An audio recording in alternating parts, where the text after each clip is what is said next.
नवीन वर्षात पहिल्यांदा आलेला सण म्हणजे मकर संक्रांत आणि त्याच्या आदल्या दिवशी आलेली ती म्हणजे भोगीची भाजी. चला तर मग ही बनवू मिक्स अशी भोगीची भाजी वाफेवर तयार होणार आणि चवीलाही अप्रतिम. चला तर मग रेसिपीला सुरुवात करू. बघा वांगी आहेत, ही वांगी ही मी चिरून मिठाच्या पाण्यामध्ये ठेवून दिलेले आहे. इथे कांद्याची पातही घेतलेली आहे, इथं घेवडाही घेतलेला आहे म्हणजे जी चपटी शेंग असते तीही घेतलेली आहे, इथं सोलानाही घेतलेला आहे, इथे वरणा घेतलेला आहे, इथे गाजर आहे आणि इथे ओला वाटाणा आहे आणि इथे जी मी कांद्याच्या पातीची मागची बाजू असते ना कांदा तोही घेतलेला आहे, तो मी फोडणीमध्ये वापरणार आहे.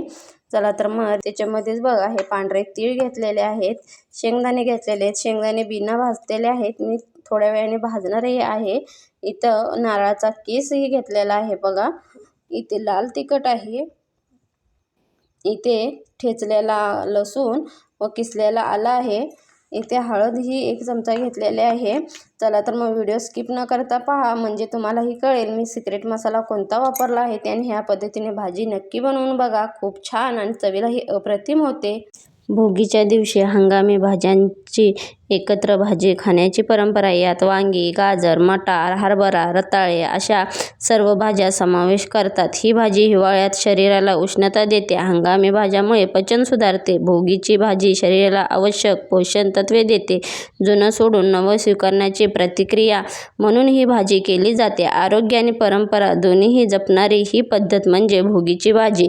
आणि तुम्हाला ही व्हिडिओ आवडला तर चॅनलला लाईक, शेअर, सबस्क्राईब नक्की करा आणि कमेंटमध्येही सांगा. चला तर मग आता कढईही गरम करत ठेवलेली आहे. कढईमध्ये मी थोडे शेंगदाणे आहेत तेही भाजून घेते.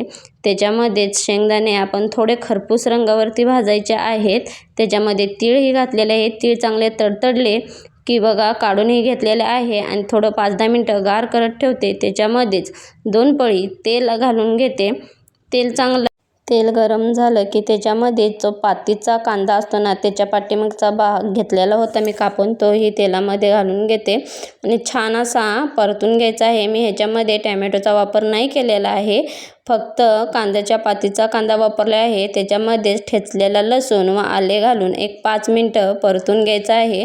त्याच्यामध्येच आपली आता थंडीच्या दिवसामध्ये जेवढा आपण भाजीमध्ये तीळ ते वापरू ते आपल्याला ऑइलही देतं. बघा आता मी जी चपटी शेंग होती तीही पाण्यामध्ये स्वच्छ धुवून घेतलेली आहे आणि भाज्या घेतावेळी मिठाच्या पाण्यामध्ये धुवून घ्या म्हणजे जी औषधाची फवारणी असते तीही आपल्या शरीरासाठी हानिकारक ठरणार नाही. आणि थंडीच्या दिवसात ही भाजी नक्की ट्राय करा, छान होते. बघा आता आपली शेंगा आहेत त्याही मी चांगल्या चटचटून भाजून घेतलेल्या आहेत 5-10 मिनटं आणि त्याच्यामध्ये जे आपण सर्व मिक्स भाज्यांचं वाटाणा ते होता बघा तेही घालून घेते आणि 5 मिनटं चटचट आवाज येईपर्यंत छान असं परतून घ्यायचं आहे. ह्याच्यामुळे काय होतं आपली भाजी छान परतते आणि मी ह्याच्यामध्ये पाण्याचा 1 थेंबही वापरणार नाही आहे, फक्त वाफेवरती आपली भाजी छान होते. बघा आता आपली भाजी भाजण्यासाठी मी मीठही सुरुवातीला घालून घेतलेलं आहे. ह्याच्यामध्ये 2 चमचे मी मीठ वापरलेलं आहे. चांगली 5 मिनटं वाफेवरती मी भाजी छान अशी शिजवून घेते. तुम्हाला दिसत असेल मी छान अशी भाजी ही वाफेवरती शिजवलेली आहे. तर असं म्हणायला गेलं तर मी झाकण ठेवल्यावरती 5-10 वेळा परतून घेतली होती. त्याच्यामध्ये चवीपुरती हळद, लाल तिखट घालून कोणताही तामझाम न करता छान अशी चवीला होते आणि व्हिडिओ स्किप न करता पहा म्हणजे तुम्हालाही कळेल मी कोणता सिक्रेट मसाला वापरला आहे ते. बघा चांगले असे चटचटून आपली भाजी मिक्स एकजीव करून घ्यायची आहे. त्याच्यामध्ये ओलं खोबरं असतं ते घातलेलं आहे आणि त्याच्यावरती शेवटून जी आपली कांद्याची पात असते ना ती वापरायची आहे. शेवट कांद्याची पात वापरायची, त्यामुळे कांद्याच्या पातीमुळे काय होतं भाजीला पाणी सुटतं व छान अशी आपली भाजी वाफेवरती तयार होते.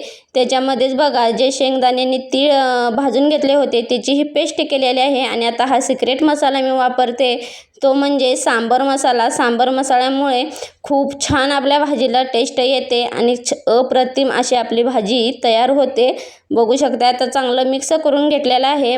पातेल्यावरती 1 ताट ठेवायचं आहे आणि ताटावरती 1 ग्लास पाणी घालून छान अशी वाफेवरती आपली भाजी शिजवून घ्यायची आहे. बघा, वरती पाणी ठेवल्यामुळे खाली ही भाजीला पाणी सुटलेलं आहे आणि कांद्याच्या पातीमुळे तरी छान असं पाणीही सुटलेलं आहे आणि आपली भाजी ही तयार आहे. वरून कोथिंबीर घालून घेते आणि छान अशी परतून घेते. बघा, थंडीच्या दिवसात खूप छान होते भाजी आणि तुम्ही ही घरी ट्राय केलाय काय नक्की सांगा. बघा, आता छान आपली अशी भोगीची भाजी तयार झालेली आहे. चला तर मग व्हिडिओ आवडला तर चॅनेलला लाईक, शेअर, सबस्क्राईब नक्की करा आणि कमेंटमध्ये ही सांगा भोगीची भाजी कशी झाली आहे ते. आणि थंडीच्या दिवसात तुम्ही ही घरी एकदा नक्की ट्राय करा. त्याच्याबरोबरच बाजरीची भाकरी ही खूप छान लागते. वरून असं ओलं खोबऱ्यामुळे काय होतं आणि कांद्याच्या पातीमुळे जे पाणी असतं ना ते शोषून घेतं आणि छान अशी वाफेवरची आपली भाजी तयार होते. चला तर मग इथेच मी माझ्या व्हिडिओचा एंड करते. श्री स्वामी समर्थ.